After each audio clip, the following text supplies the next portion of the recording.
What we're gonna do right here is go back.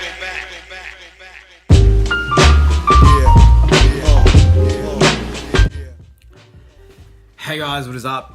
It is RXC Coach here today, and today I want to talk about a couple of things. I just want to share a little bit about my training this week, and I want to talk about developing pressing strength in general, like how to develop pressing strength. I made a little post-it note on social media about how, just kind of really basic general guidelines on how to develop strength. So I wrote something that kind of said along the lines of you should be deadlifting once a week, heavy, squatting twice a week, and pressing 3 times a week. And I just want to delve into that a little bit more. So basically, the reason for that is for most people, and I would say most people, unless they're really, really elite, advanced, really, really advanced lifters. And when I say really advanced, I mean like as a strength enthusiast who loves training and loves lifting and will probably do it for the rest of my life.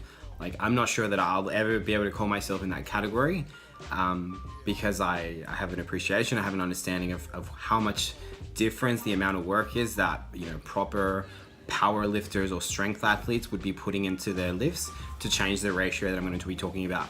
So what I'm talking about is that a lot of people, when they start lifting, have a better shot of deadlifting the most amount of weight they can, rather than squatting it or pressing it or any other variation, right? If for whatever weird variation, maybe you spent too many years like doing bench press, which I did. That's all I did actually for the first, I don't know, when I first started the gym. Like, the only thing I did when I went to the gym when I was like 15 years old, I just did bench. Maybe for that weird reason, that would be your best lift. And when I first started CrossFit, I know it was, my bench was, before CrossFit, 120 kilos. It hasn't gone up a lot since doing CrossFit. I don't bench very much at all. I've only just kind of recently started introducing it again, as a way to kind of improve on that movement, as now some of my goals have changed. But it's something that a lot of people spend a lot of time on doing, and if that's the case, then some people come into the gym with that being their biggest lift. But generally, as a whole, I think if you're an average person, probably your deadlift is going to be your biggest lift. And if right now you're nodding along in you're watching this, and that's pretty normal, right?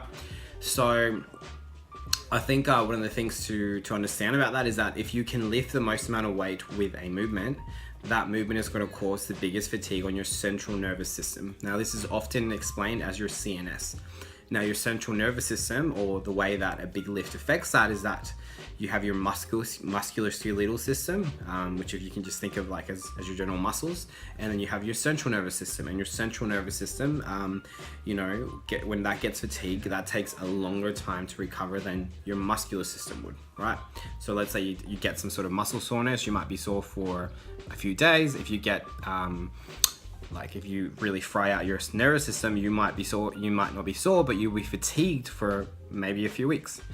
So it would be wise to only deadlift it heavy once a week, not doing it often, because you're going to keep burning out your central nervous system, which is going to make it harder for you to do big lifts throughout the week. And on the opposite side, if you do things like squatting, for whatever reason, the squat is a very technique-driven movement. And it takes people, I think, years to really fully understand how to squat well. It can seem so simple, but because it's so technique driven and the legs respond well to volume, like a lot of people do better when they're squatting twice a week or even 3 times a week, which is why if you've ever done something like a Smolov program, a Russian squat cycle, any kind of those sort of Bulgarian, Russian, Eastern European type programs, you'll see squatting on there 2 to 3 times a week, maybe more. And that's largely due to the fact that people respond better to squatting more than squatting less. And then pressing being your, technically in the grand scheme of everything, the smallest movement, right? So since I've introduced compound lifts of all sorts into my training, my deadlift is 240 kilos, my squat is 200, and my one max bench to date is 125, 130-ish. So you know, my bench is now the lowest one over those, right? So for something like you're pressing, because you're lifting the least amount of volume in comparison to what your body can lift, you can probably handle doing that movement more often, right? And that's kind of like the reasoning behind all those kind of that sort of simple template.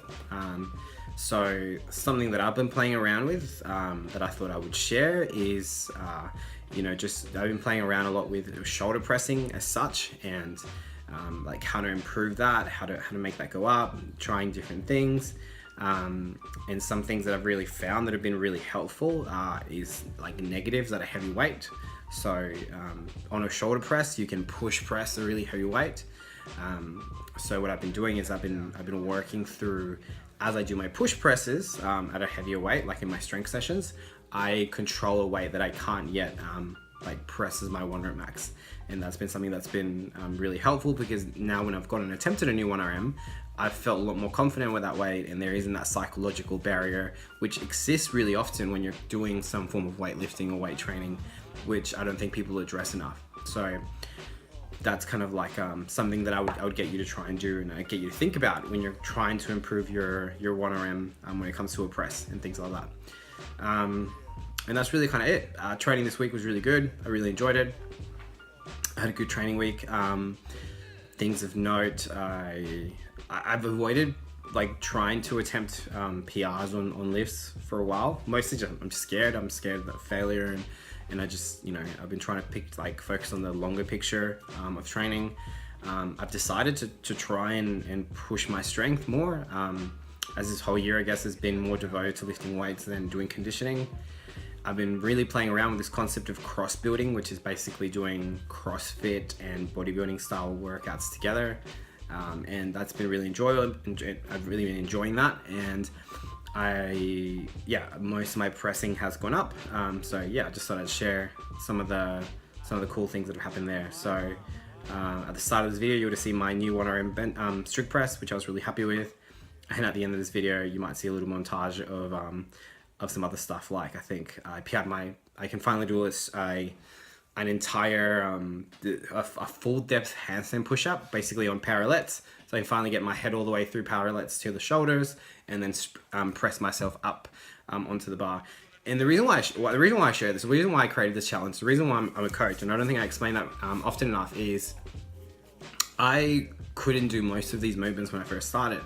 And the reason why I love coaching is because I know what it's like to see something and be like, oh, I could never do that, and then not know that you'll progress, and not believe in yourself that you could progress to a stage where you could do things that you've always wanted to do, right? Whether it be a muscle up or whatever it is. So the main reason for this channel, the main reason for helping people out, having social media outlets, doing the podcast, is I just want to help. So if you have questions and you want content, like, I'll make it, right? If you want, my dream with all this is to like be able to create a production company, so that we can really like explore all of this as much as we can, and we can get the sources from the experts, and not just people within the CrossFit world, but I mean I'd love to take this far and beyond to people all over the world.